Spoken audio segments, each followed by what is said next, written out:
You are listening to the Lawyer Life Podcast, episode number 7, to make partner or not to make partner.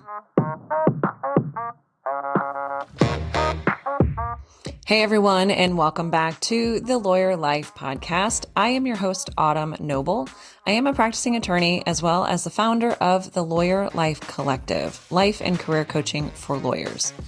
During my career, I worked at firms of various shapes and sizes, and I built and chaired my very own practice group from the ground up.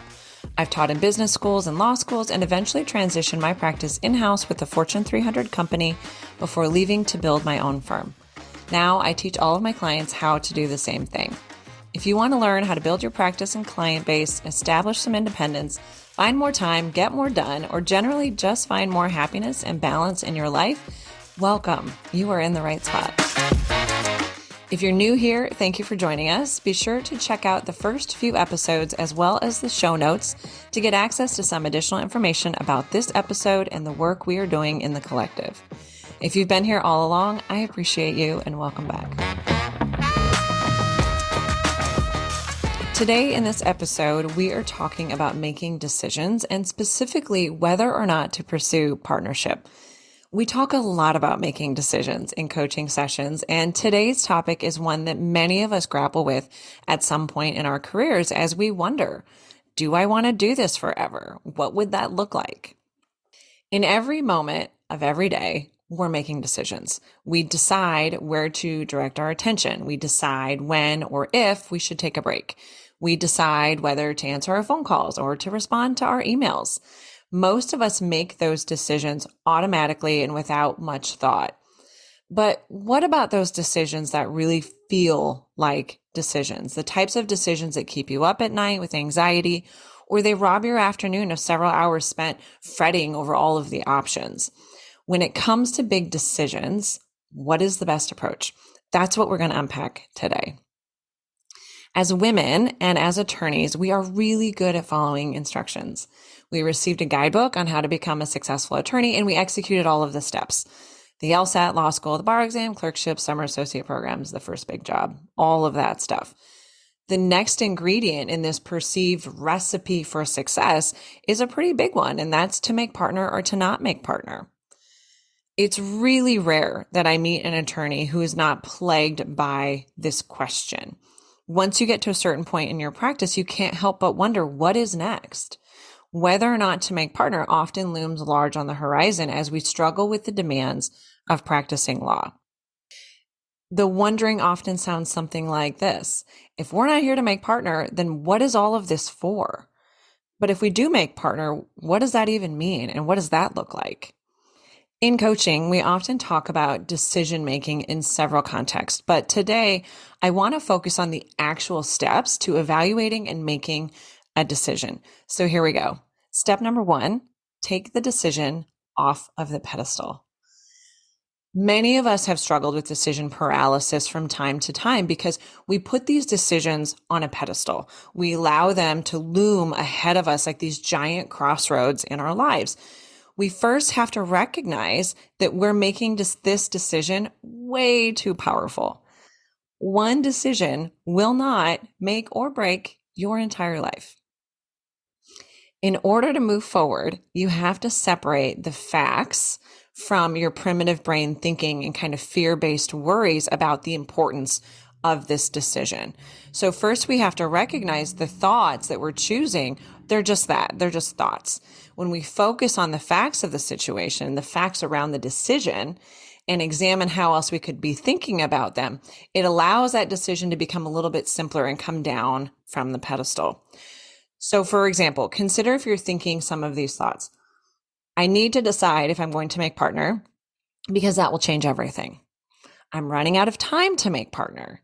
If I leave this firm before making partner, no one will hire me. I can't make partner and then leave right away, so I need to know if I can stay here for another 10 years. They all sound like really logical and self-protecting, but when we really scour those sentences for cold, hard facts, there's really not a lot there. Those sentences reflect our internal catastrophizing and dramatizations. neither of which are helpful, and partly why this decision is on this pedestal. Those thoughts all make it seem like this decision is critical to our long-term happiness and success. But when we can get clear on the facts, the frenzy in your brain will calm down considerably. So what we might be left with is we move from, I need to decide if I'm going to make partner because that will change everything. When we distill that down to kind of simply what's going on, it might be, I want to decide whether or not to make partner. I've been practicing for X amount of years. Very simple, much less dramatic. It causes no sort of energetic emotional response in me. Another one that I hear often is, I'm running out of time to make partner. The facts behind that might simply be, I've been practicing for this many years and I'm not a partner yet. I would like to decide if I'm going to make partner or not.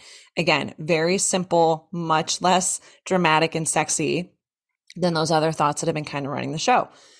Here's another good one. If I leave before making partner, no one will hire me. The real facts underneath that are, I can quit whenever I want and I can look for more jobs, other jobs, and see who will hire me. That's the truth kind of underlying that worried thinking. You can quit whenever you want. You can look for another job whenever you want. You'll always be a lawyer. You'll always have that degree, and you'll never know if people won't hire you until you actually try. So we kind of back out of that drama and leave it to the facts. The last one, I can't make partner and then leave right away. So I need to know if I can stay here for another 10 years. This one is very similar to the last scenario where the facts behind it are, I can make partner and quit anytime I want to. All true. All really founded in our own agency and freedom to choose how we want our life to go.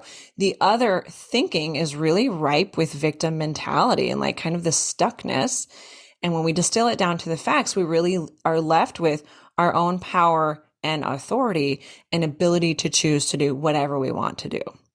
There's no one saying that we can't make partner and then quit right away. There are no rules about that. We have a tendency to make up all these unwritten rules about partnership and marketability, when you can leave and when you can't leave and when you can find another job and when you're just too long in practice and no one's going to hire you, right? These are not real rules. They're just stories that we tell ourselves. The one thing that I can say for certain, based upon my experience coaching hundreds of attorneys over the years, is that there are no rules about how your career can or should evolve. All of those rules that I just said, I have seen them broken time and time again. People leave late in their practice before making partner and are able to find more success elsewhere. Every rule that I was told as a young associate, I have found to not be true through my own experience watching other women break down those same barriers.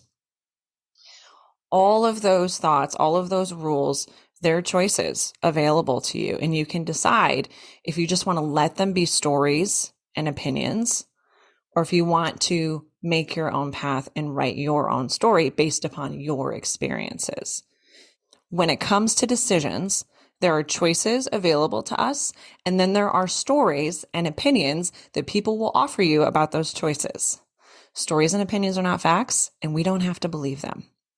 We have to look at all those rules and pressures that make this such a momentous decision and just cut out the drama. Because when we leave that decision on the pedestal, we rarely take any action at all. There are very few career decisions in this world that cannot later be changed. And there are no such things as perfect choices. At some point, we have to recognize that indulging in worry and indecision is keeping you stuck. If you want to move forward, you simply have to make that decision. What if you just decided not to believe that there was only one right answer, right? Take that decision off of the pedestal, treat it as a simple everyday decision. There is no right or wrong, and we just move forward. What if all the roads lead to the same place? That also can make that decision feel much less momentous. Isn't that a better place to be mentally than imagining that you're at a crossroads? One road leads to sudden death, and one road leads to rivers of gold. That's essentially what we do when we put the decision on a pedestal and indulge in worry, fear, doubt, and indecision about that option. You are believing that one choice is perfect and one choice will destroy you. The pressure we put on that one decision will make taking any action nearly impossible. So we have to focus on the facts of the situation, take the decision off of the pedestal, and leave the drama behind. Next, step 2, we have to take a hard look at our worst case scenarios that are also kind of floating around in the background, making it really easy to keep this decision on the pedestal. Whenever we put decisions on a pedestal, we usually just stay put. It paralyzes us with inaction because we have made the idea of making the wrong decision so incredibly terrifying. We have convinced ourselves that there is a right or wrong path ahead of us, and if we choose the wrong one, our whole world will fall apart. So in order to take some action, get that decision off the pedestal, we have to take a closer look at those worst case scenarios. What is that fear bubbling around in the background that's making it really hard to just treat this decision as any other and move forward? Some of those worst case scenarios might be like, if I leave this firm and I don't make partner, I won't be able to make partner anywhere else.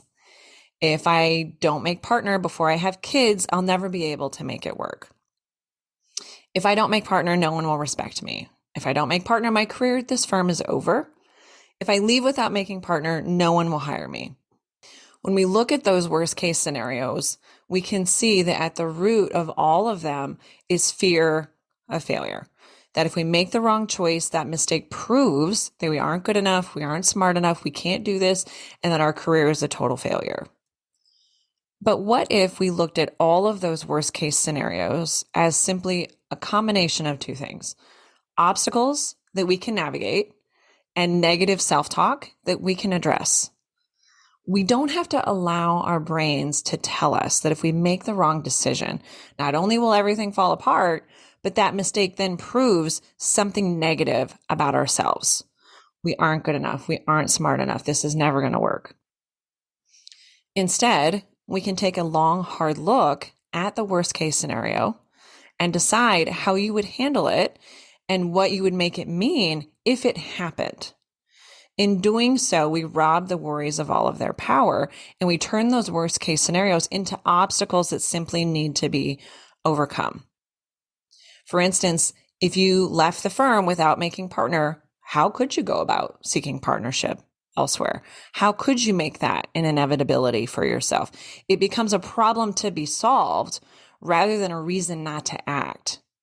Similarly, what if you decided to just have kids when it works for you and then make partner if you decide to?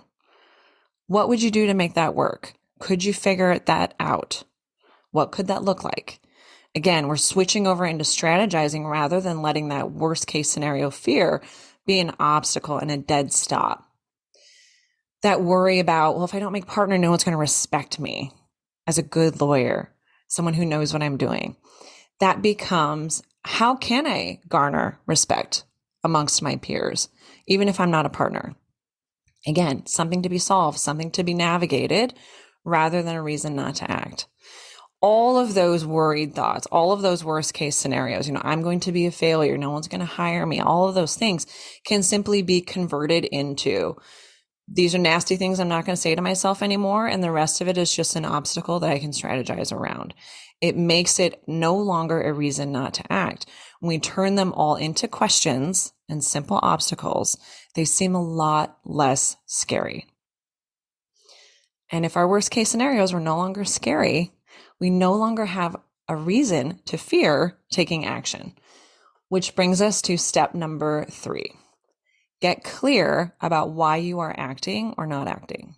In any choice that we make, there's going to be pros and cons. There will be consequences of many varieties, even when the opportunity seems too good to be true. In all instances, we have to consider what we gain by acting. And when we have clarity about what is at stake with every new decision, that clarity will help light the path when things get murky, because they will. And that clarity, your why, your reasoning for acting, that will allow you to keep moving when things start to get a little hairy. Why do you want to make partner? Why don't you want to make partner? Why is it important to you, either path? What does that decision get you? There are no right or wrong answers to these questions, but the only thing that matters is whether or not your reasoning resonates with you. This is the part of the process that can be really helpful in distilling out our justifications to the meat of the issue. For a lot of my clients, they want to make partners so that they can be an example of what's possible to other women around them and all the young girls who will come after them. For others, it's simply the culmination of this journey, this recipe for success. They want to check it off their list before moving on to other things. Whatever your reasoning may be, the only thing that matters is that we keep it front and center to carry us through the inevitable hardships that will come in pursuit of this goal, as with any goal.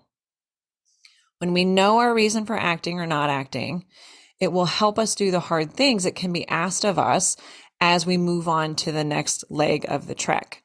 As you explore those questions and get to the root of your why, if you don't like your reasoning, that can be incredibly powerful and enlightening.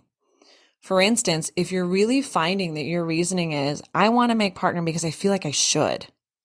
I don't want to disappoint my parents. I don't want to let down my mentors that want me to make partner. You might realize that those rationales don't resonate with you and that they won't be enough to push you through the attendant hardships. From there, you may recognize, I don't really want to make partner, but I'm allowing myself to be guilted into it by all of these other factors. Maybe that's good enough for you. Maybe it's not. But the goal is to focus on being honest with yourself about why you are doing the thing, because that is going to be really important, as I said, as you continue to move forward and keep you grounded in that decision. Usually justifications surrounding difficult decisions are rooted in the avoidance of some negative emotion. We don't want to feel bad if others are hurt or sad or disappointed, and our fear around how we will feel if others are upset by our decision. That can keep us totally paralyzed. And that is why this exercise is so critical. It allows you to observe whether your rationale for making partner or not pursuing partnership are rooted in worries about what others would think or feel about it.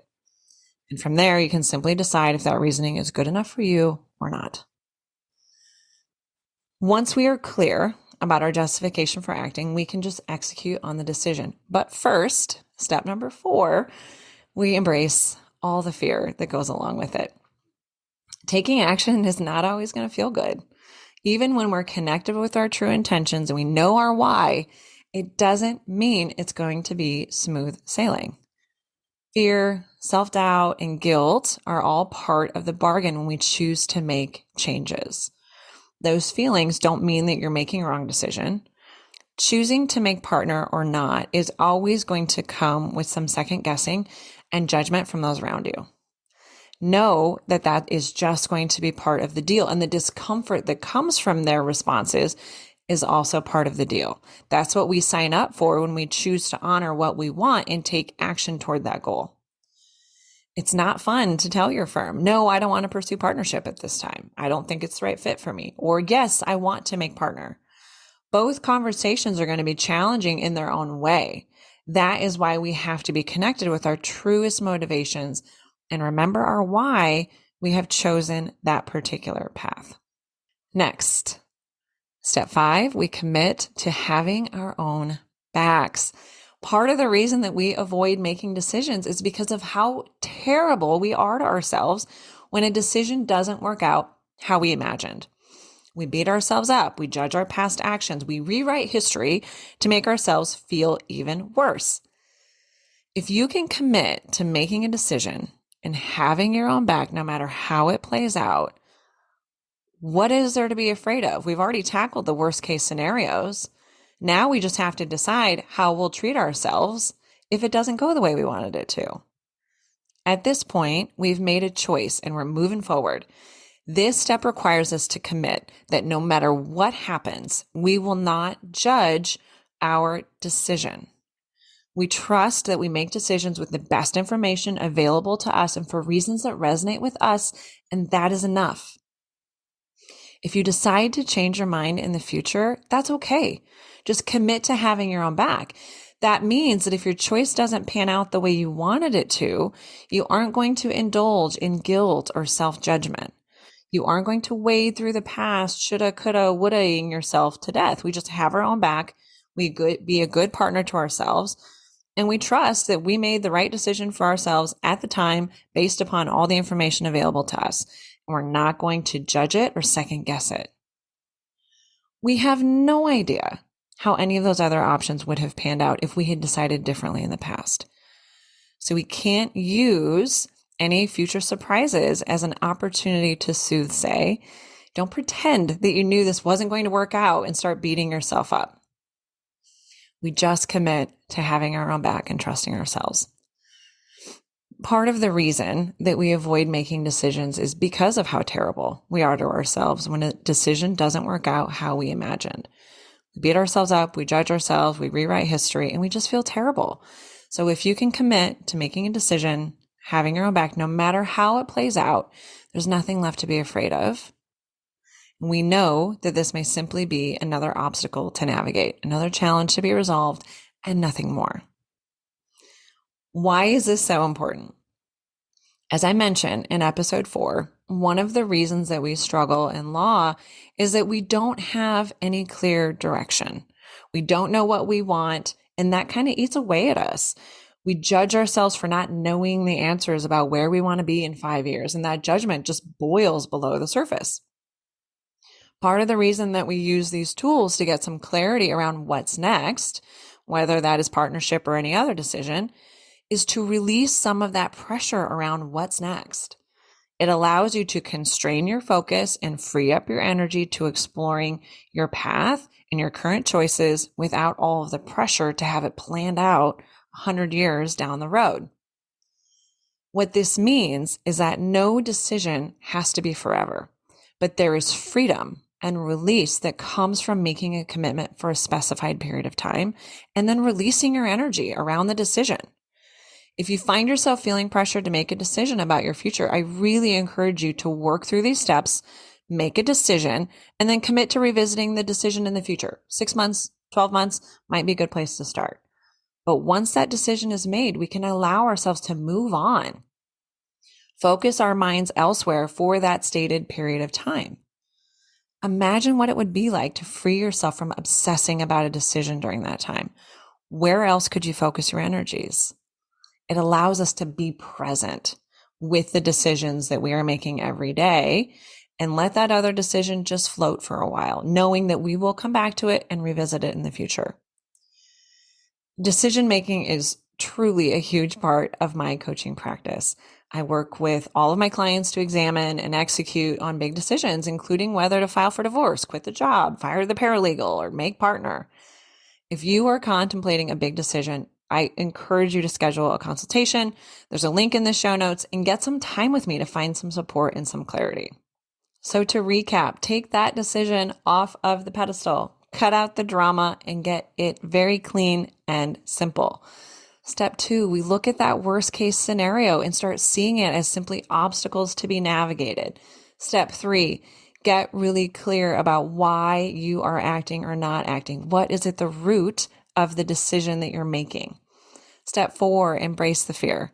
Just know that it's going to be rocky, it's going to be uncomfortable, and that's part of the deal and not a sign that you've made the wrong choice. Step 5, and this is my most favorite and I think the most important part of decision making, is to have your own damn back and know that no matter how the decision plays out, you're not going to beat yourself up for it. You're going to trust in the decision that you made and see this next upcoming decision as simply another obstacle that needs to be overcome, and it's nothing to fret about. That concludes our episode for today, my friends. Thanks so much for joining us again this week. And remember, if you like this content, be sure to rate this podcast and consider leaving us a review. I would truly appreciate it. And remember to check out today's show notes for additional information and resources, or join the Lawyer Life Collective newsletter to get monthly coaching support right to your inbox. Next week, we continue our exploration of career paths, and it's a very common question. How do I know when it is time to leave? We hope you'll join us there. In the meantime, be sure to check out the show notes for additional resources on this week's topic and to sign up for a free coaching consultation before they are all gone. And as always, thanks for listening and thanks for sharing with your friends.